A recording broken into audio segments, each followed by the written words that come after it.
wanita Indonesia yang diberkati oleh Tuhan, ada berapa banyak dari antara kita yang hari ini ada yang punya sahabat, tetapi ada juga yang tidak punya sahabat. Yang jadi pertanyaannya adalah, mengapa saya tidak punya sahabat? Padahal Yesus sendiri dalam Yohanes pasal yang ke-15 ayat 13 sampai ayat yang ke-16 memilih dan menetapkan kita menjadi sahabatnya Yesus. Kalau hari ini engkau tidak punya sahabat, menjadi pertanyaan buat dirimu sendiri, kenapa saya tidak punya sahabat? Sementara orang lain punya sahabat, saya tidak punya sahabat. Berbicara tentang sahabat, dan kali ini saya membahas tentang sahabat sejati. Sahabat itu adalah orang yang kita pilih sesuai dengan kriteria kita. Dan saya percaya tidak ada dari kita yang memilih sahabat secara sembarangan. Karena sahabat itu adalah orang yang lebih dekat daripada saudara kita sendiri. Amsal mengatakan hal itu. Nah, ketika kita memilih seseorang untuk menjadi sahabat kita, berdasarkan kriteria yang kita inginkan, kita harus memilih sama seperti Yesus memilih saya dan juga memilih saudara menjadi sahabatnya. Sahabat itu adalah orang yang mau tetap bersama-sama dengan kita di dalam segala keadaan hidup. Sahabat itu adalah orang yang tidak akan pernah meninggalkan kita ketika kita menghadapi kesulitan, ketika kita menghadapi persoalan, ketika kita menghadapi penderitaan, duka, luka, dan derita. Seorang sahabat tidak akan pernah meninggalkan kita. Sama seperti Yesus. Yesus adalah sahabat saya dan sahabat saudara.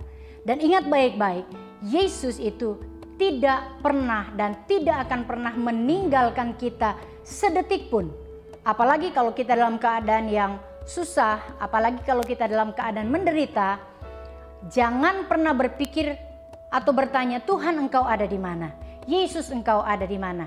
Tuhan kita, Yesus kita ada di dalam hati kita sendiri.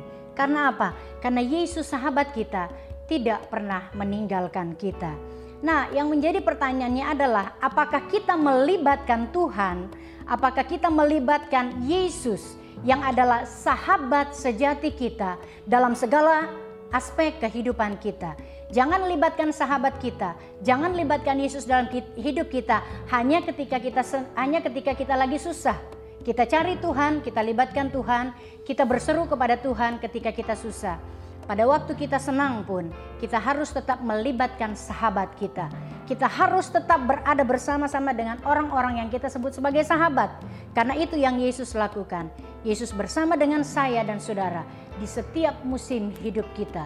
Dalam kebahagiaan kita, dalam penderitaan kita, dalam tawa kita, maupun dalam tangis kita.